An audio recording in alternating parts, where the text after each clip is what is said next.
Friends, as I keep telling you that initial few aspects or pages or slides are essentially kind of a ground clearing slides or the takeoff slides. These are those, small concepts that needed to be explained once in order to help you understand the larger picture, which is going to come later. So these are those initial slides. So I'll be little quicker on this.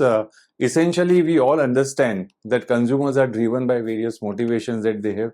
They develop a motive to acquire certain things. Only when there is a motive present, I will get into learning, etc. about those aspects. Marketing has to really tie up this thing very well to create that persuasion in me to consider their product purchases. So information and etc. communication becomes therefore very critical. Now, essentially, if you have to understand the communication, when you say, it has a three aspects into it. As you see this in a graph, this is Wilbur Schemmer's basic model of communication, where there is a sender is sending a message, and there is a receiver. But this is a very simplistic representation. Sender is a advertiser, message is what he is trying to communicate, receiver is a person, that is a target group of customers that he is trying to influence upon. This is a little detailed model. You can say the modified or the advanced model.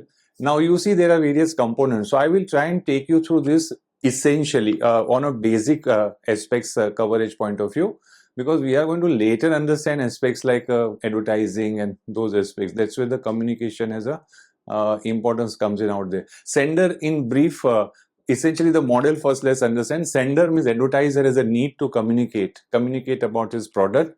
He wants to reach out to the receiver. Receiver is his target group of customers. That is segments. From the segment, he has identified certain target group of customers whom he wants to influence in a way that they purchase their product. Now, for that, you therefore require a medium. You therefore require to communicate. Means you need to reach out a message. You need to reach out your communication to them. Now, to take your communication to the receiver, there has to be a vehicle.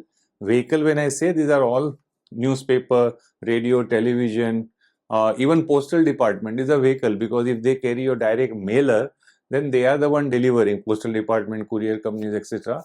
So there is a vehicle that takes your message to them. Now when he receives it, whatever action that he takes becomes a feedback for you. If he takes a favorable action, that's also a feedback. If he doesn't take an action, that's also a feedback for you. Feedbacks are of a different nature, so we will cover them one by one. Now sender, you take an advertiser. Advertiser has a message need. Message is about the product, the service, the new feature or the new programs or the new offer, etc. That is what they have essentially, or a festival offer. As you say, there are various reasons why sender wants to communicate.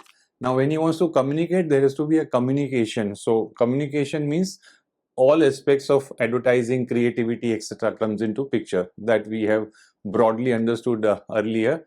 Now it has to be carried to the receiver. So that carried is about the media. So media is your carrier. Media starts with the print media, the broadcast media, and various online medias, etc. So those medias, media vehicle takes you closer to the consumers. Medias are represented by what you call media channels. So like for example, broadcast is the media, the channel is radio, television, etc. And then you have a vehicle, which is a specific program under Star TV or say under Colors, Dance India Dance or Indian Idol, in which you put a advertisement. So that Indian Idol or a Dance India Dance, etc. becomes your vehicle. Through that, you reach out to your target customers. So they become your receiver. Receiver receives the message. Now receiver receives what message? The message which the sender has sent to him. Sender, when sends a message or develops a message, that is an advertising, etc., it is also known as an encoding. He encodes the message. He ensures that the message is structured in such a way that receiver understands it the way he is supposed to understand. Receiver at his hand, when receives the message, he decodes it. So one end is an encoding at the sender end, receiver decodes it. Now decoding means he processes the information. So process is all to do with this memory. Memory has an exposure in the past. it has a relevance with my overall cultural and social background and upbringing, the personality traits, psychographic, etc., that I've built about the attitude finally that I've shaped towards the product, towards the category, towards the brand, towards the company, etc. Accordingly, I decode it. I decode it either favorably, I decode it either negatively, or I may just maintain a status quo. Decode it favorably. Suppose I am a regular user of the Gillette razors, etc., and shaving cream, etc. Now, if they launch, say, aftershave, I will probably favorably consider it. Okay, I may negatively consider it if it is of no relevance to, or rather, it comes from me, from a brand which I have used earlier. I had a bad experience about it, and if that brand launches a, say, aftershave, I will ignore it completely. Or there are status quos. I am not concerned. IKEA comes out with more multi-fold furniture. IKEA comes out with multi-utility furniture, because in my house the furnitures are set. So I am indifferent to it. So that's how the decoding happens. Decoding compels you to take the action, which is either you take a favorable action, you reach out to the seller, or you ignore it. You do not take an action. That's a feedback in itself to the sender. Now you see that there's a red circle and the word noise. This needs to be also understood. Noise is of two nature. Noise is technical noise, in the sense reaching out to the target customer is difficult. Either you do not have a technology, or the technology that you have are not sufficient. So for example, Indian commerce is demanding a 5G to roll out soon, so that higher speed, better video experience, better download experience, etc. will happen. Better e-commerce experience can happen, which is a technology constraint or a noise. Noise is also at the receiver end. Receiver end has a two kind of a noise. Noise related to the advertisement and the communication, noise related to the place where he is. The one which is of advertisement related is a one of a concern to us. Noise is generated because he is flooded with so much of a advertising communication stimuli, as you say. You see the open a newspaper, third page is half or 3/4 is advertisement, and as you go classified as a few, so much of full page of advertisements, etc. So you see so many advertisements, possibility that your ad may get lost out. Okay, either the message is not strong, or the space that is occupied, etc., may not attract the customer's attention. So that's the noise that one should be worried about. Other one is a noise which is within his own personal domain. Either he is not paying attention to the TV program, or he is not interested in the program but it is running on, or there is other kind of a noise surrounding him happening, which is not like a noise of a machine, etc., but it is like the various other things, and he can jump onto the other channel, etc. So those are the kind of a noise which the sender has to keep in mind, and he has to ensure that you break the clutter, as they say, and then create a distinct possibility of your message being received, decoded correctly. So friends, in a nutshell, I have explained you this entire cycle of communication, so to say. Aspect of feedback, that if you want to get a little better attention, a receiver's set of reaction to the marketing message. That's how the feedback is defined as. Marketers are very keen for the feedback. Feedback is a crux for the marketer. Lets the sender monitor how his intended message is decoded by the receiver.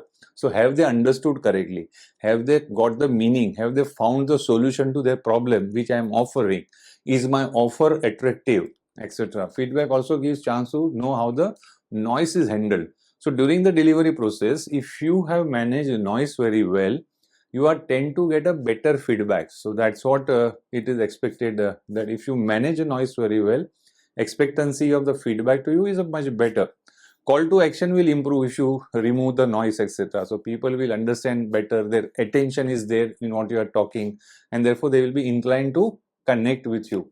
So marketers often need to understand this feedback very critically, which though when I am telling you, you may feel it is very obvious, but most often neglected aspect. So that's one need to be, you as a student need to be also taking care, because in future you will be made responsible.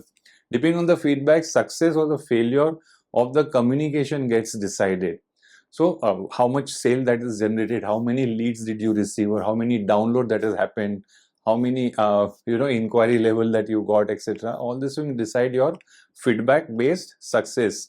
So successful marketing communication therefore need to adopt to this following 5 aspects that makes the communication successful. Appropriate source, that is how are you taking the message. Appropriate message, effective message, does the message make sense to the customer, does it convey the solution to the customer, does it compel customer to know that, oh, he found a answer to his need, etc. So that's an effectiveness. Encode the message properly. Encoding is all about creative word use, pictorial use, etc. Collectively, whether messages become properly coded, encoded, so that consumer will be able to understand. Select the channel. So you use the right channel, that is channel in the media vehicle that you use. So that's all about the media planning. And then finally, you ensure a timely delivery in a way that the decoding happens properly. That is breaking the clutter, breaking the noise. So these are the 5 aspects very critical based on the feedback or when you are planning a successful marketing communication.